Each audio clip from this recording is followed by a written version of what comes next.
زنا سے بڑھ کر اور قتل سے بڑھ کر اگر کوئی گناہ ہے تو آئیے اس کو سن لیجئے. اللہ اللہ، کوئی زنا کرتا ہے تو میرا سماج اس کا بائیکاٹ کرتا ہے، بالکل کرنا چاہیے. کوئی کسی کا قتل کرتا ہے تو ہماری حکومت اس کو جو وہ عمر قید کی سزا دیتی ہے. لیکن آؤ آؤ، اپنے مذہب میں زنا سے بڑھ کر، قتل سے بڑھ کر ایک گناہ ہے. اللہ اللہ، اللہ کرے ہم کوئی اس میں شامل نہ ہو جو زنا اور قتل سے بڑھ کر ہے. کیمیاء سعادت میں حجت الاسلام امام غزالی نے لکھا، اور بھی کتب کے اندر ہے لیکن میں جہاں سے پڑھ رہا ہوں وہ حجت الاسلام کو پڑھ رہا ہوں. دل کے کانوں سے سننا، اگر بہنیں موجود ہیں ان کی بھی توجہ چاہتا ہوں. یاد رکھنا، میں اکثر لوگوں کو کہتا ہوں میں کوئی خطیب آدمی نہیں، میں تو صرف دل کا درد لے کر آپ کے دلوں کے دروازے تک پہنچانا چاہتا ہوں. میرے آقا علیہ السلام کے دیوانوں، اپنے آپ پہ رحم کر لو. اس دنیا میں پہلی اور آخری مرتبہ آئے ہو، اس سے پہلے اس دنیا میں کبھی نہیں آئے تھے، اس کے بعد اس دنیا میں کبھی نہیں آؤ گے.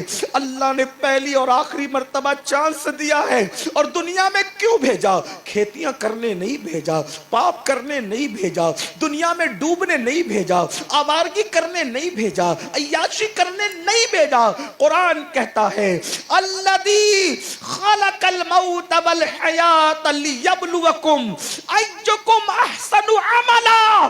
ہم نے زندگی اور موت کو اس لیے پیدا کیا کہ تمہیں آزمائے، تمہاری جانچ کرے، تمہارا امتحان لے کہ کون تھوڑی سی زندگی کو پا کر اچھا عمل کرتا ہے.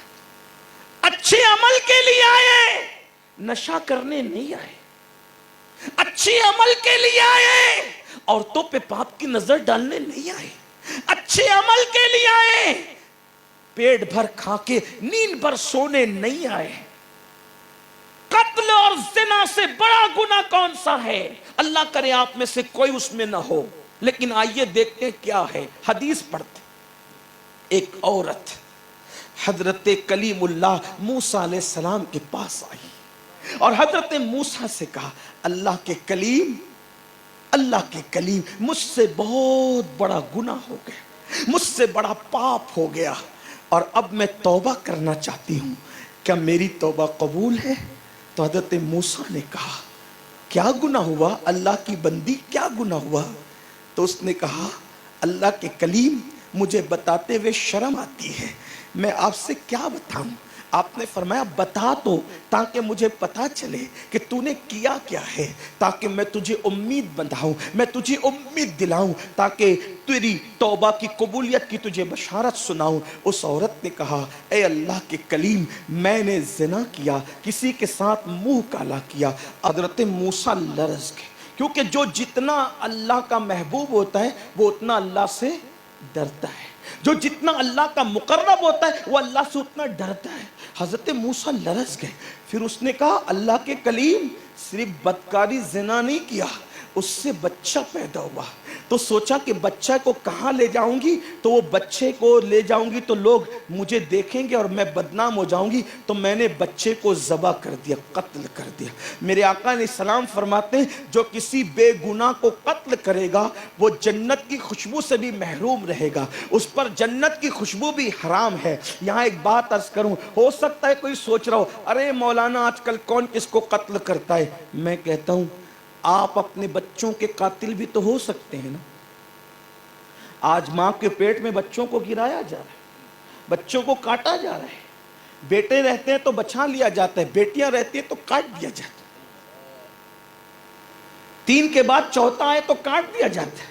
نفسانی شوق تو بہت ہیں آدمی کو، لیکن بچوں کے پالنے کی ہمت نہیں. کون کہتا ہے کہ بچوں کو ہم پالتے؟ کون کہتا ہے ہم پالتے؟ اللہ کہتا ہے تم نہیں پالتے، وہ اللہ ہے جو تمہارے بچوں کو بھی کھلاتا ہے اور تم کو بھی کھلاتا ہے.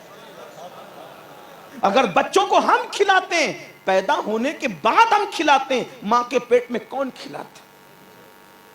ماں کے سینے میں غذا کون پیدا کرتا ہے؟ کوئی نہیں کھلاتا کسی کو، اللہ کھلاتا ہے.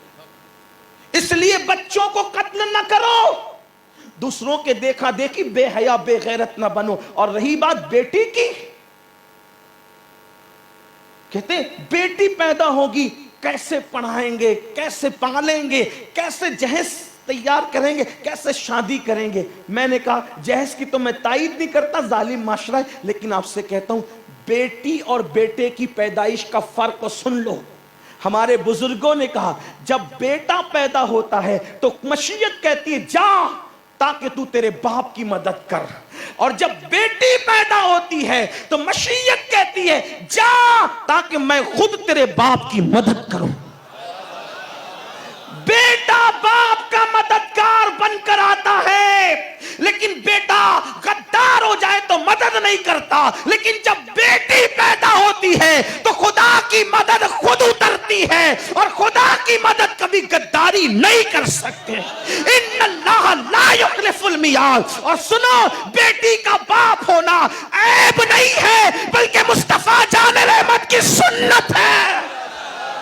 آقا ارشاد فرماتے ہیں, آقا ارشاد فرماتے ہیں کہ میں محمد بیٹیوں کا باپ بن کر آیا ہوں.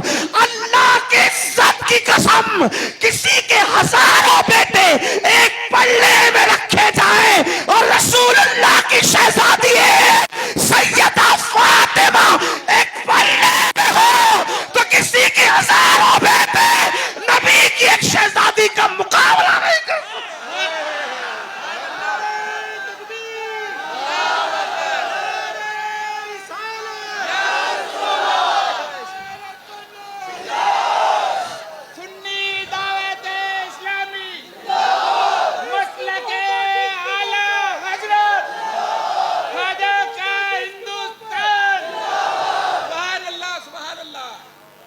کہتے ہو عاشق رسول ہے, عاشق کو بیٹی سے نفرت کیسے؟ اگر عاشق کا عشق دیکھنا ہے تو اجمیر مقدس جا کے دیکھ. غریب نواز کے 4 بیٹے اور کم سے کم 3 پر ہی اگر آپ تاریخی روایت کے مطابق اعتبار کریں, خواجہ ضیاء الدین دور, خواجہ حسام الدین دور, خواجہ فخر الدین دور, جس کو قدموں میں سلایا ہے وہ بیٹا نہیں ہے, سیدہ حافظہ جمال ہے. غریب نواز بتا رہے کہ ہمیں بیٹی سے کتنا پیار, ہمیں بیٹی کیوں, جب نبی نے پیار, اب کتنا پیار کیا. اب میرے امام کہتے ہیں سیدہ ظاہرہ, سیدہ ظاہرہ طیبہ طاہرہ. اور آگے کا جو مصرع ہے وہ لکھنؤ اور دلی میں پڑھنے والا ہے, لیکن راجستھان میں اس لیے پڑھ رہا ہوں کہ یہ غریب نواز کا پڑوس ہے. کیا ہے سیدہ ظاہرہ طیبہ طاہرہ, جان احمد کی راحت پہ لاکھوں سلام. وہ رسول جو ہر بے قرار دل کا قرار ہے, اس رسول کے دل کا بھی کوئی قرار ہے, اسی دل کے قرار کو سیدہ فاطمہ کہتے ہیں. وہ قوم رسول اللہ سے عشق کا دعویٰ کرنے, بیٹیوں کو ماں کے پیٹ میں قتل کرے, بچوں کو خوف سے, غربت کے خوف سے قتل کرے. قیامت کے دن وہ بچے اور بچیاں بغیر سر کے اللہ کی عدالت میں آئے گی اور کہیں گے اللہ ہمارے ماں باپ سے پوچھ ہم نے کیا غلطی کی, کیا قصور کیا تھا. تو اللہ فرمائے گا آج عدل کا دن ہے, لاؤ ان کے ماں باپ کو پکڑ کے لائے, یہ بے سر کے بچے تمہارے ہیں, ہمارے, ہاں کیا قصور کیا تھا انہوں نے, ہم انہیں نہیں جانتے. کہا لیکن یہ تمہیں جانتے, تم نے چمچوں سے, کانٹوں سے, ڈاکٹر کے مکر و فریب سے پیٹ میں ٹکڑے کر کر کے انہیں گٹروں میں بہایا تھا. یہ سوچ کر کے کوئی پوچھے گا نہیں, لیکن یہاں تو فَمَن يَعْمَلْ مِثْقَالَ ذَرَّةٍ خَيْرًا يَرَهُ وَمَن يَعْمَلْ مِثْقَالَ ذَرَّةٍ شَرًّا يَرَهُ. اگر میری بہنیں ہوتی تو میں ان سے بھی کہتا, بچوں کو ماں کے پیٹ میں قتل کر کے قاتل بن رہے ہو, جنت کی خوشبو بھی حرام ہے, حرام.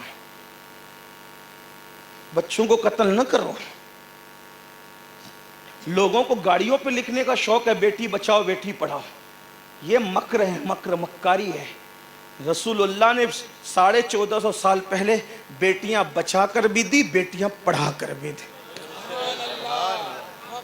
جب اوروں کی بیٹیاں جاہل تھی تب میرے نبی نے صدیق اکبر کی بیٹی کو مفتی 4 ملت کی حیثیت سے جو ہے وہ متعارف کرایا۔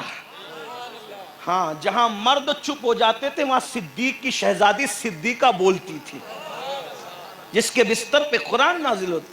لوگوں کو آج شعور آتا ہے، اور آپ کو بھی یہ بے حسی کہ اسلام میں کیا ہے۔ میں نے کہا اسلام میں وہ ہے جو اوروں کو 1500 سال کے بعد خواب دکھتا ہے، اسلام 1500 سال پہلے اس کی حقیقت بیان کر دیتا ہے۔ یہ اسلام ہے، اس لیے کہ یہ کسی کی میز پہ نہیں نکلا، یہ رسول اللہ پر نازل ہوا ہے۔ تو بات دور نہ نکلے، بات جلدی جلدی سمیٹتے ہیں کہ وہ خاتون نے کہا میں نے قتل کیا، میں نے قتل کیا اور زنا کیا۔ تو حضرت موسیٰ نے کہا نکل جلدی، بھاگ بھاگ، جلدی سے بھاگ، تیری وجہ سے کہیں آگ نہ برس پڑے، نکل یہاں، جلدی جا۔ وہ عورت روتی ہوئی نکل گئی، رو رہی تھی۔ جبریل امین آئے تو جبریل امین نے عرض کیا اے موسیٰ کلیم، آپ نے اس عورت کو نکال کیوں دیا؟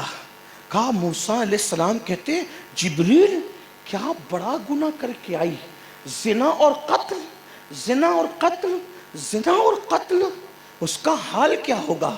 تو جبریل امین نے عرض کی اے اللہ کے پیغمبر، میں آپ کو یہ نہ بتاؤں اس سے بڑا گناہ بھی دنیا میں ہے، اس سے بڑا گناہ بھی دنیا میں ہے، اور اس کو جو عذاب ہونا ہے اگر اس کی توبہ قبول نہ ہوئی، اس سے بڑا عذاب ان کو ہوگا جو اس سے بڑا گناہ کریں گے۔ تو حضرت موسیٰ نے تعجب کیا، اس سے بڑا گناہ بھی لوگ کریں گے؟ ہاں، کیا ہے؟ کیا ہے؟ اب سنو، زنا اور قتل سے بڑا گناہ کیا ہے؟ تو حضرت جبریل علیہ السلام کہتے ہیں جو ایک وقت کی نماز جان بوجھ کر چھوڑ دے وہ اس عورت سے زیادہ گنہگار ہے، وہ اس عورت سے زیادہ پاپی ہے، ان کو اس عورت سے زیادہ عذاب ہوگا۔ میرے عزیز، ہنسنے کی بات نہیں، غور تو کرو، زانیوں کو، قاتلوں کو جو عذاب ہوگا اس سے بڑا عذاب بے نمازیوں کو۔ اور اللہ کے رسول علیہ السلام ارشاد فرماتے ہیں جہنم میں ایک وادی ہے، اس وادی کا حال یہ ہے کہ اگر اس میں پہاڑ ڈال دیے جائیں، پہاڑ، تو پہاڑ بھی پگھل جائیں، پہاڑ بھی اس جہنم کی وادی میں پگھل جائیں، اور ایک دن میں 5 مرتبہ جہنم اس وادی سے پناہ مانگتا ہے، اس میں بے نمازیوں کو ڈالا جائے۔